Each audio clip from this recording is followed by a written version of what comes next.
US investment green card. $800,000 must have legally documented money. Exit period after 3 years. Shuda LP 6302946180. Telangana రాష్ట్రంలో DSC రగడ నడుస్తుంది. నోటిఫికేషన్ను ప్రస్తుతానికి వాయిదా వేయాలంటూ నిరుద్యోగులంతా కోరుతున్న పరిస్థితి. అలాగే పరీక్షలను కూడా మరికొంతకాలం వాయిదా వేస్తే బాగుంటుందనే ఆందోళన చేస్తున్న నేపథ్యంలో ప్రస్తుతం రాజకీయ పార్టీల మధ్య మాటల యుద్ధం కొనసాగుతుంది. ముఖ్యంగా అధికార కాంగ్రెస్ అలాగే విపక్ష బీఆర్ఎస్ల మధ్య మాటల యుద్ధం కొనసాగుతున్న నేపథ్యంలో ప్రస్తుతం మనతో మాట్లాడేందుకు బీఆర్ఎస్ నేత ఆర్ఎస్ ప్రవీణ్ కుమార్ మనతో ఉన్నారు. సార్ నమస్తే అండి. ముఖ్యమంత్రి ముఖ్యంగా ప్రధానంగా కొన్ని ఆరోపణలు చేస్తున్నారు.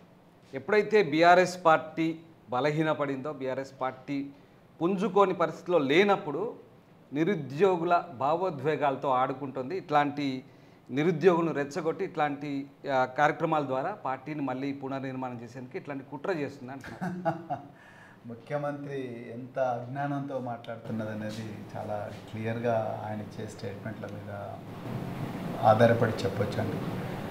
ఆయన అధికార మదంలో అధికారం అనే ఒక ఏదైతే ఉందో దాంట్లో మునిగిపోయి ఉన్నాడు ఆయన.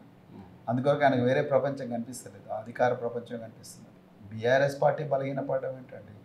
37% ఓట్లు తెచ్చుకున్న పార్టీ, దాదాపు 39 మంది ఎమ్మెల్యేలను గెలుచుకున్న పార్టీ, ఎంతోమంది ఎమ్మెల్సీలు ఉన్న పార్టీ.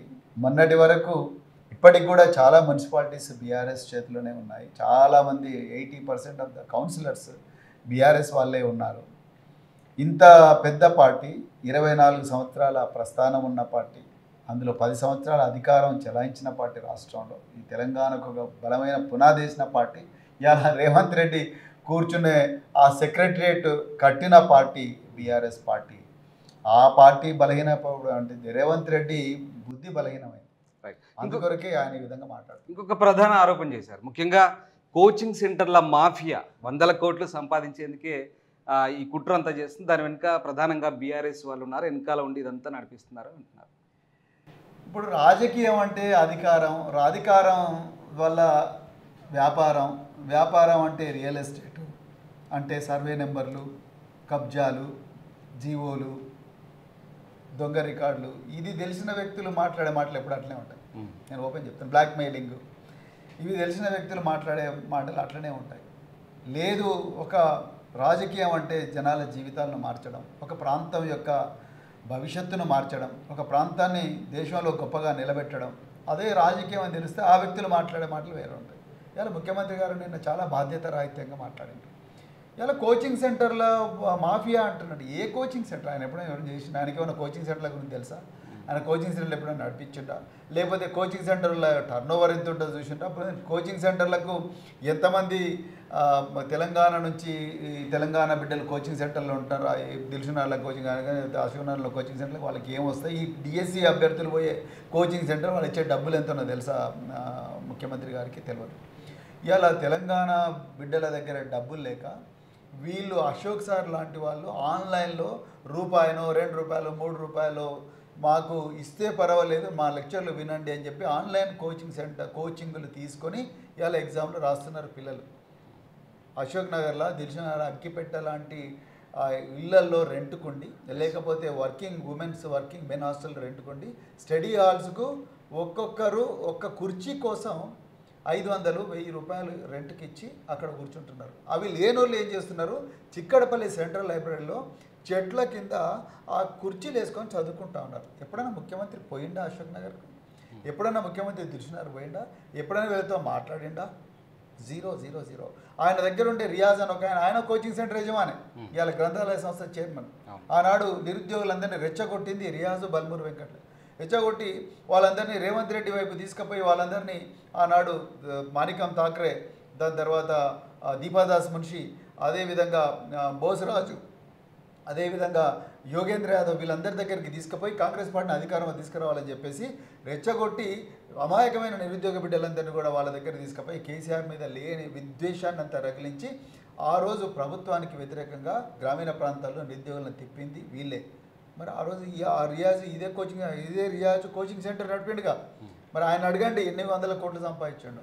ముఖ్యమంత్రి గారికి ఏమాత్రం అవగాహన లేదు. అందుకొరకే ఆయన ఏమంటున్నాడు? ఈ సమస్యను పరిష్కరించే అవకాశాల కోసం ఎదురు చూడకుండా ఈ సమస్యను ఎత్తుతున్న ప్రతి ఒక్కరి మీద కూడా ఇలా రాళ్ళేస్తున్నాడు ముఖ్యమంత్రి ఆయన స్వయాన తర్వాత ఇంకో మాట కూడా చెప్పాడు. ఏమన్నాడు? కేటీఆర్ హరీష్ అదే అడగబోతున్నాను. అంటే ఈ నోటిఫికేషన్ వాయిదా వేయడం వల్ల ముఖ్యంగా నిరుద్యోగులకే నష్టం అంటున్నారు. ఒకవేళ ఆ వాదనలో బలం ఉంటే కనుక కేటీఆర్ హరీష్ రావు ఎందుకు వచ్చి కూర్చోరు? ఆర్ట్స్ కాలేజ్ దగ్గర వచ్చి నిరాహార దీక్ష కూర్చోండి, మేమే స్వయంగా రక్షణ కల్పిస్తామంటారు ఆయన. రేవంత్ రెడ్డి గారు మళ్ళీ రాజకీయాలు మాట్లాడుతున్నారు. ఇది నిరుద్యోగుల సమస్య, ఇది రాజకీయ సమస్య కాదు. ఇక్కడ ప్రధానంగా ఏంటంటే ఈ రాష్ట్రంలో నిరుద్యోగులు వాళ్ళ సమస్యల గురించి రాజకీయాలకు అతీతంగా స్వచ్ఛందంగా వాళ్ళు పోరాడుతున్నారు, స్వతంత్రంగా పోరాడుతున్నారు. ఇక్కడ ఒక బీఆర్ఎస్ పార్టీ లేకపోతే బీజేపీనో లేకపోతే ఇంకొక పార్టీ కాదు ఇక్కడ సమస్య. నిరుద్యోగులు వాళ్ళకు వాళ్ళే నాయకులై వాళ్ళ సమస్యలను అధికార యంత్రాంగాన్ని ముందర దృష్టికి తీసుకోవడం చూస్తున్నారు. అంతే తప్ప ఇది రాజకీయ పార్టీల సమస్య కాదు, ఇది నిరుద్యోగుల సమస్య. ఇలా లేని రాజకీయాలను ముఖ్యమంత్రి గారు తీసుకొస్తున్నారు. ఒక ప్రతిపక్ష పార్టీగా బీఆర్ఎస్ పార్టీ నిరుద్యోగులకు సంఘీభావం తెలుపుతుంది. వాళ్ళ ప్రతిపక్షం కాబట్టి ప్రజాపక్షంగా ఉండాల్సిన అవసరం ప్రతిపక్షానికి ఉంటుంది కాబట్టి, మరి ముఖ్యంగా పీడిత తాడిత ప్రజల పక్షాన ఉండాల్సిన అవసరం ప్రతిపక్షానికి ఉంటుంది కాబట్టి తప్పకుండా మొండి గవర్నమెంట్కు, గుడ్డి గవర్నమెంట్ దృష్టికి ఈ విషయాలను తీసుకుపోయే బాధ్యత ఏ రాజకీయ పార్టీ అయినా తీసుకుంటుంది. మరి ఆనాడు నేను ఇదే రేవంత్ రెడ్డి గారిని అడుగుతున్నా, 2023లో కేసీఆర్ గారు ముఖ్యమంత్రి ఉన్నప్పుడు మరి మీరు ఎన్ని నిరాహార దీక్షలు చేసిండ్రు? రండి, మీరు ఎన్ని ఆర్ట్స్ కాలేజ్ మీద నిరాహార దీక్షలు చేసిండ్రు? తెలంగాణ ఉద్యమంలో మీరు ఎన్ని దీక్షలు చేసిండ్రు? కనీసం కేటీఆర్ హరీష్ రావు గారు, దాని తర్వాత కేసీఆర్ గారు వాళ్ళు నిరాహార దీక్షలు చేసిండ్రు. వాళ్ళ మీద పోలీస్ కేసులు అయినాయి, చాలామంది జైళ్ళలోకి పోయినారు. నువ్వు ఎన్నిసార్లు పోయినావు జైలుకు? ఎన్నిసార్లు పోయినావు? ఇప్పుడు ముఖ్యమంత్రి అంటున్నారు ప్రతి అడ్డమైనోడు మాట్లాడుతున్నారు, పనికిమాలినోడు దీని వెనకాల ఉంటున్నారు. అంటే నిరుద్యోగులు చేసే ప్రతి అంశం వెనుక రాజకీయాన్ని ఆపాదిస్తారు. ముఖ్యమంత్రి గారు తలకు మాసినోడు మాట్లాడుతున్నాడు, అడ్డమైనోడు మాట్లాడుతున్నారు, పనికిమాలినోడు మాట్లాడుతున్నాడు అంటే 2023 వరకు కూడా ఆయన మాట్లాడు, రాహుల్ గాంధీ కూడా మాట్లాడండు, ప్రియాంక గాంధీ గారు కూడా మాట్లాడారు. మరి వాళ్ళనే అనాలి, వాళ్ళని కూడా ఇదే మాట్లాడాలా? ముఖ్యమంత్రి గారు బాధ్యత రహితంగా మాట్లాడారు. ఆయన భాష మార్చుకోవాలి. మరి ముఖ్యంగా చదువుకున్న పట్టభద్రులైన నిరుద్యోగ బిడ్డల పట్ల ఆయన వ్యవహార శైలిని, ఆయన అభిప్రాయాన్ని మార్చుకోవాలి.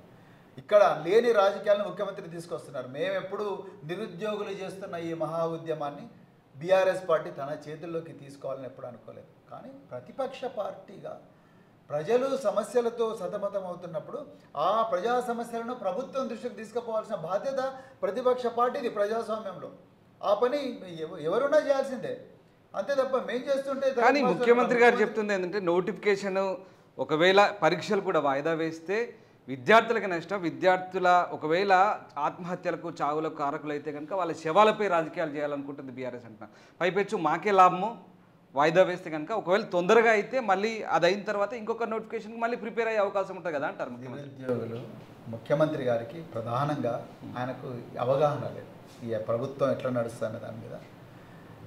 అదేవిధంగా పరిపాలన ఎట్లా చేయాలి, పట్టు విడుపులు అంటే ఏంటి, రూల్స్ ఎట్లుంటాయి, లీగల్ ఇష్యూస్ ఏముంటాయని ముఖ్యమంత్రి గారికి ఏ మాత్రం ఆయనకు తెలిసిందంతా కూడా 4 మాటలు మాట్లాడడం, 4 ఎమ్మెల్యేలను కొనుక్కోవడం. అంటే అన్నారుగా 6 గ్యారంటీలు, 9 మాటలు, తర్వాత 12 ఫిరాయింపుల్లాగా నడుస్తున్నది ముఖ్యమంత్రి గారి స్టోరీ. యాక్చువల్గా ముఖ్యమంత్రి గారు నేను ఇంకో మాట కూడా అన్నారు. ఏమన్నారు? మేము 30,000 ఉద్యోగాలు ఇచ్చినామన్నారు. ఎవరయ్యా 90 రోజుల్లో 30,000 ఉద్యోగాలు ఇచ్చినామన్నారు. అసలు నువ్వు ఎన్ని నోటిఫికేషన్లు వేసినావు?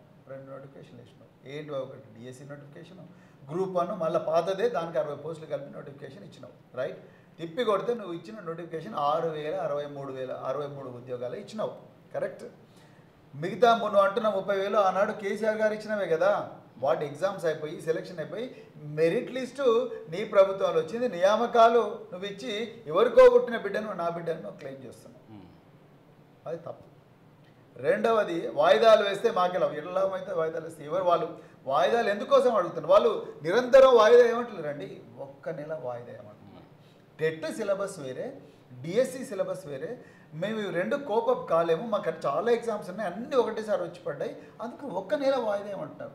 మీరు జూన్లో, ఇప్పుడు జూలై 18 నుంచి ఆగస్టు 7 వరకు పెట్టబోతున్న డిఎస్సి ఏదైతుందో దాన్ని మీరు 1 నెల ఆగస్టులో పెడితే మీరు సెప్టెంబర్ వరకల్లా ఆన్లైన్ ఎగ్జామే కాబట్టి అన్ని రిజల్ట్స్ కూడా ఇన్స్టంటేనియస్గా వస్తాయి. బై సెప్టెంబర్ చివరి వారం లోపల మీరు కొలువు తీరుతారు ఉపాధ్యాయులు అనేది వాళ్ళు అంటున్నారు. 1 నెల పోస్ట్పోన్ చేస్తే తప్పే ఉన్నది, వాళ్ళ మీద స్ట్రెస్ తగ్గిపోతుంది కదా. ఎందుకు ముఖ్యమంత్రి గారు ఆలోచించడం లేదు? ఎంతసేపు దాంట్లో రాజకీయాలు తీసుకొస్తున్నారు ఏంటండి ముఖ్యమంత్రి గారు? నాకు అర్థం కాదు. వాళ్ళని నిరుద్యోగులను పిలిపించి అడగాలి. ఎవరు నిరుద్యోగులను పిలిపించి అడిగిండి? వీళ్ళ ఉద్యమం పోరాటం చేస్తున్న ఆ అశోక్ సార్ని పిలిపించి అడిగిండా, లేకపోతే సింధురెడ్డిని ఈ అమ్మాయిని పిలిపించి అడిగిండా, లేకపోతే ఇంకా రకరకాల విద్యార్థులు ఉన్న మహేంద్రని ఇంకొక పిల్లగాడు చాలా మంది అంటే ఇక్కడ ఒక అంశం చూద్దాం. గతంలో నిరుద్యోగుల గురించి మాట్లాడిన సోకాళ్ళు మేధావులంతా ఇప్పుడు సైలెంట్ అయ్యారంటే మీరు ఒక ట్వీట్ చేశారు. అంటే ఏం జరుగుతుందండి? ఎందుకు వాళ్ళంతా సైలెంట్ అయ్యారు? ఎక్కడ పోయింది కోదండరాం? ఎక్కడ పోయింది ప్రొఫెసర్ కోదండరాం? ఎక్కడ పోయింది ఆగ్నూర్ మురళి? ఎక్కడ పోయిండు తీన్మార్ మల్లన్న? ఎక్కడ పోయిండు ప్రొఫెసర్ హరగోపాల్? ఎక్కడ పోయిండు యోగేంద్ర యాదవ్? ఎక్కడ పోయిండు రాహుల్ గాంధీ? వచ్చినావు అశోక్ నగర్కు ఆ రోజు చిక్కడపల్లికి వచ్చి కూర్చొని నిరుద్యోగులు అన్యాయం చేసిన కేసీఆర్ అది చేసిన ఇది చేసినావుగా. మరి ఎక్కడ పోయిండు? ఎందుకు మీ రేవంత్ రెడ్డితో మాట్లాడతలేరు? కోదండరాం ఎక్కడ పోయిండు? ఆ రోజు ఈ నిరుద్యోగ బిడ్డలందరినీ తీసుకొని యోగేంద్ర యాదవ్ దగ్గరికి, మాణిక్యం ఠాక్రే దగ్గరికి, దాని తర్వాత బోస్ రాజ్ దగ్గరికి, దీపాదాస్ మున్షి దగ్గరికి తీసుకుపోయింది వీళ్ళే కదా సీక్రెట్గా, ఎక్కడ మన మదీనా ఎడ్యుకేషన్ సెంటర్లో. మరి ఎక్కడ పోయింది? ఎందుకు మాట్లాడతారు వీళ్ళందరూ కూడా? ఎందుకు మాట్లాడతలేరు అంటున్నా. ఇవాళ వాళ్ళ ప్రజల పక్షాన ఉండేవే కదా. మిమ్మల్ని మేధావులను ఎందుకు అంటున్నారు? ప్రజల పక్షాన ఆనాడు పోరాడిన భావనతో ప్రజలు మేధావులు ఉంటారు. ఎక్కడ మేధావులు మీరు? ఇవాళ రేవంత్ రెడ్డికి కావాలి కుక్కలుగా పనిచేస్తున్నారు. ఎందుకు మాట్లాడతలేరు? ఇంతమంది బిడ్డలు అరే ఉస్మాన్ యూనివర్సిటీ క్యాంపస్లో జంగిల్ ప్యాచెస్ వేసుకొని, కమాండో డ్రెస్సులు వేసుకొని 100 మంది పోలీసులు ఈ పిల్లలను కొట్టుకుంటూ తీసుకుపోతున్నారు, అమ్మాయిలను ఈడ్చుకుంటూ తీసుకుపోతున్నారు. టీఎస్పీ ఆఫీస్ మీద శాంతియుతంగా ధర్నా చేస్తామంటే వచ్చినారు. ముఖ్యమంత్రి వచ్చి మాట్లాడాయా? మరి వీళ్ళ ఓట్లు తీసుకున్నావు కదా, మాట్లాడు. ఎందుకు మాట్లాడతలేవు? ఎవరు మాట్లాడుతున్నారు? అంటే మీకు ఉద్యోగాలు వచ్చినా సరిపోతుంది. మీరేమో 5 సంవత్సరాలు అధికారంలో కూర్చున్నారు. అధికారం లేనప్పుడు మళ్ళీ అధికారం ఎప్పుడు వస్తుందని మళ్ళీ కూర్చుంటారు. వీళ్ళేమో ఎగ్జామ్ రాస్తామని కూర్చున్నారు. మాకు ఉద్యోగాలు కావాలని అంటున్నారు. మరి వచ్చి చేయండి. సార్ ఇక్కడ గ్రూప్ సంబంధించి కూడా 1:100 నిష్పత్తి కావాలని డిమాండ్ చేస్తున్నప్పుడు ఆ డిమాండ్ కనుక ఒకవేళ అది తాము అమలు చేయదలుచుకుంటే మళ్ళీ విపక్షాలు కోర్టుకు వెళ్తాయి. దాన్ని కోర్టుకు వెళ్ళి వాయిదా వేసే ప్రయత్నం డిమాండ్ చేస్తున్నాయా? విపక్షాలు సపోర్ట్ చేస్తున్నాయి ఆ డిమాండ్. ఎవరన్నారండి ఆ మాట? మళ్ళీ వాళ్ళే కోర్టుకు వెళ్తారు, తద్వారా వాయిదా వేసే ప్రయత్నం చేస్తారు. ఎవరు కోర్టుకు వెళ్తారండి? ఆంధ్రప్రదేశ్లో వెళ్ళండి. నేను అదే చెప్తున్నా కదా, ఆంధ్రప్రదేశ్లో 50:150 చేయగలిగింది, 1:50 1:100 చేయగలిగినప్పుడు తెలంగాణలో కూడా చేయొచ్చు కదా. కోర్టు ఎక్కడైనా కోర్టే కదా, అది ప్రెసిడెన్స్ ఉంది కదా, ఆ ప్రెసిడెన్స్ తీసుకోవాలి. దీనివల్ల ప్రభుత్వానికి వచ్చే నష్టం లేదు, ఇంకా ఎక్కువ మందికి అవకాశాలు ఇస్తుంది. ఈ విషయంలో కేసీఆర్ గారు నిజంగా గ్రేట్ అడ్మినిస్ట్రేటర్ అండి. నేను ఓపెన్ చెప్తాను, ఒక ఆఫీసర్గా, ఒక మాజీ ఆఫీసర్గా చెప్తున్నా. ఆయన అసలు ఆఫీసర్ల మాటలు వినకుండా ప్రజలకు న్యాయం జరగాలి. ఎక్కువ మందికి అవకాశం అండి. ఎగ్జామ్ టఫే పెట్టండి, కానీ ఎక్కువ మందికి అవకాశాలు ఇవ్వండి. తెలివి ఉన్నవాడు పాస్ అవుతాడు, తెలివి ఉన్నవాళ్ళు పక్కకు పోతారు. సో ఆ విధంగా ఆయన వెంటనే డెసిషన్లు తీసుకునే వాళ్ళు. ఈ ముఖ్యమంత్రి ఏంటండి అసలు ఎవరితో మాట్లాడు, ఎక్కడో కాంగ్రెస్ పార్టీ సభలో నిరుద్యోగుల మీద రాళ్ళేస్తున్నాడు. దమ్ముంటే ఉస్మానియా ఆర్ట్స్ కాలేజ్కి వచ్చి చెప్పండి ముఖ్యమంత్రి గారు, దమ్ముంటే అశోక్ నగర్కి వచ్చి చెప్పండి, దమ్ముంటే దిల్షునగర్కి వచ్చి చెప్పండి, లేకపోతే చిక్కడపల్లి సెంటర్ లైబ్రరీకి వచ్చి చెప్పండి, గన్ పార్క్ దగ్గరకు వచ్చి చెప్పండి. అవన్నీ చెప్పకుండా మీరు ఎక్కడో సెక్రటరియట్లో కూర్చొని మీరు లీకులు ఇచ్చుకుంటా, లేకపోతే బల్మూరుల వెంకట్, లేకపోతే 10 మంది బౌన్సర్ల గ్యాంగ్ను పంపించి గాంధీ హాస్పిటల్లో నిరుద్యోగుల మీద దౌర్జన్యాలు ఏంటంటే ఇది ఏమన్నా పోలీసు వాళ్ళని నమ్ముకొని వాళ్ళ మీద కేసులు పెట్టించారు, లేకపోతే ఎవరైనా అమ్మాయిలు మాట్లాడితే వాళ్ళ మీద ఆంధ్రప్రదేశ్ నుంచి ట్రాల్స్ చేయిస్తున్నారు. ఆంధ్రప్రదేశ్ నుంచి తెలంగాణ బిడ్డల మీద ట్రాల్స్ చేయిస్తున్నాడు ముఖ్యమంత్రి. ఇదేమన్నా న్యాయం అనండి? నాకు అర్థం కాదు. సార్ ఎలాగో నిరుద్యోగులంతా కూడా ఇప్పటికే హల్చల్ అవుతుంది. ఓయూలో గొడవలు జరుగుతున్నాయి, ధర్నాలు చేస్తున్నారు, ఆందోళన చేస్తున్నారు పెద్ద ఎత్తున. ఇదంతా వ్యవహారం పెద్ద ఎత్తున జరుగుతుంది. సో ఇప్పుడు అంటే బీఆర్ఎస్ ఎట్లాగో రాజకీయ రంగం పులుముకుంది కాబట్టి బీఆర్ఎస్ పార్టీగా మీరు ఎట్లాంటి అంటే ఏమైనా పోరాటం చేయబోతారా? ఇప్పుడు నిరుద్యోగ సమస్య చాలా కీలకమైన సమస్య. నిజంగా నిరుద్యోగుల సమస్యలు ఏవైతే ఉన్నాయో, వాళ్ళ ఆకాంక్షలు ఏవైతే, అది ఒక ఎమర్జెన్సీ రాష్ట్రంలో పెద్ద ఎమర్జెన్సీ. అది రైతుల సమస్య ఎంత ఎమర్జెన్సీనో నిరుద్యోగుల సమస్య కూడా అంత ఎమర్జెన్సీ. తెలంగాణలో 35 లక్షల మంది నిరుద్యోగులు ఉన్నారు. ఆ 35 లక్షల మంది నిరుద్యోగుల భవితవ్యాన్ని మార్చాల్సిన బాధ్యత ఏ ప్రభుత్వానికైనా ఉంటుంది. ప్రభుత్వ ఉద్యోగాలు కాదు, ప్రైవేట్ ఉద్యోగాలు, లేకపోతే కాంట్రాక్ట్ రంగంలో కూడా వాళ్ళకి ఆపర్చునిటీస్ ఇవ్వాల్సిన అవసరం ఉన్నది. కానీ ఈరోజు మరి బీఆర్ఎస్ పార్టీ తప్పకుండా, మా నాయకులు కేసీఆర్ గారు, కేటీఆర్ గారు, వీళ్ళందరూ కూడా తప్పకుండా దీని గురించి ఆలోచిస్తున్నాం. రాబోయే రోజుల్లో నిరుద్యోగులకు జరిగిన అన్యాయాన్ని పెద్ద ఎత్తున కూడా ప్రజలపైకి తీసుకెళ్తాం. ఈ పోరాటాన్ని విస్తరిస్తాం.